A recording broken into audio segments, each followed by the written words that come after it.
আওয়ামী সরকারের আমলে বিভিন্ন প্রতিষ্ঠানগুলো যে দুর্নীতি আর স্বেচ্ছাচারিতায় তলিয়ে গিয়েছিল তার প্রমাণ ধীরে ধীরে উন্মোচিত হচ্ছে। এর মাঝেই সামনে এসেছে বিদেশে মেলা বা প্রদর্শনী আয়োজন নিয়ে রপ্তানি উন্নয়ন ব্যুরো ইপিবির বহু বছর ধরে চলমান অব্যবস্থাপনার চিত্র।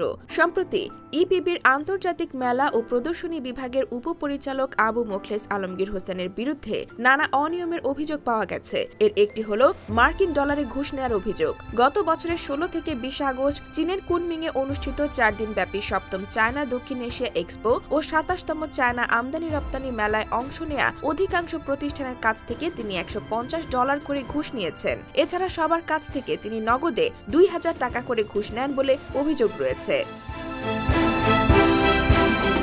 তথ্য অনুযায়ী চীনের ওই মেলায় অংশ নেওয়ার বিপরীতে ইপিবিও প্রজ্ঞাপন জারি করে ১৮টি প্রতিষ্ঠান থেকে সবার কাছ থেকে জামানতের নামে ১০,০০০ টাকা করে নিয়েছে। এই কারচুপির মূলে ছিল সংস্থাটির উপপরিচালক আবু মোখলেস আলমগীর হোসেন। উপপরিচালক হলেও ইপিবির ওয়েবসাইটে প্রকাশিত মেলার প্রজ্ঞাপনেও নিজেকে পরিচালক হিসেবে পরিচয় দিয়েছেন তিনি। ইপিবিতে পুরো বিষয়টি ওপেন সিক্রেট বলে জানান সংশ্লিষ্ট সূত্র। এদিকে মেলায় অংশ নেওয়া প্রতিষ্ঠানগুলোর স্বত্বাধিকারীরা জানান, মেলা শেষে তারা বহুবার ধর্ণা দিয়েও আলমগীর হোসেনের কাছ থেকে জামানতের টাকা ও ডলার ফেরত পাননি। তারা ইপিবির সাবেক ভিসি AHM আহসানকেও বিষয়টি জানিয়েছেন।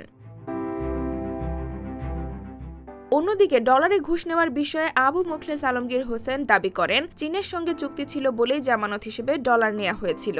যদিও ইপিবির ভাইস চেয়ারম্যান বলেন, এ চুক্তি ভুয়া হতে পারে, কারণ ইপিবি কারো সঙ্গে এ ধরনের চুক্তি করতে পারে না। এর আগে ২০২০ সালে দুবাই অনুষ্ঠিত বাংলাদেশ কান্ট্রি প্যাভিলিয়ন শীর্ষক মেলায় অংশ নিতে আলমগীরকে হাত করে সাফা ইন্টারন্যাশনাল নামের একটি প্রতিষ্ঠান। কিন্তু দুবাই গিয়ে প্রতিষ্ঠানটি দেখতে পায় তাদের নামে মেলার কোনো প্যাভিলিয়ন বরাদ্দ নেই। পরে ইপিবির কাছে ৫০ লাখ টাকার ক্ষতিপূরণ দাবি করে সাফা ইন্টারন্যাশনাল। তখন তাদের প্রায় কোটি টাকার পণ্য C&F এজেন্টের মাধ্যমে ফেরত এনে দেয় EPB.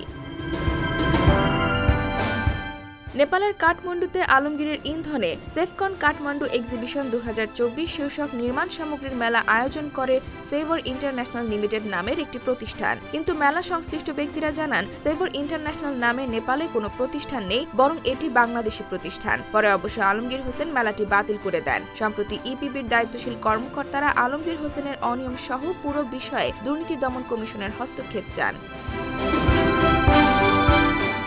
IBTV USA, New York।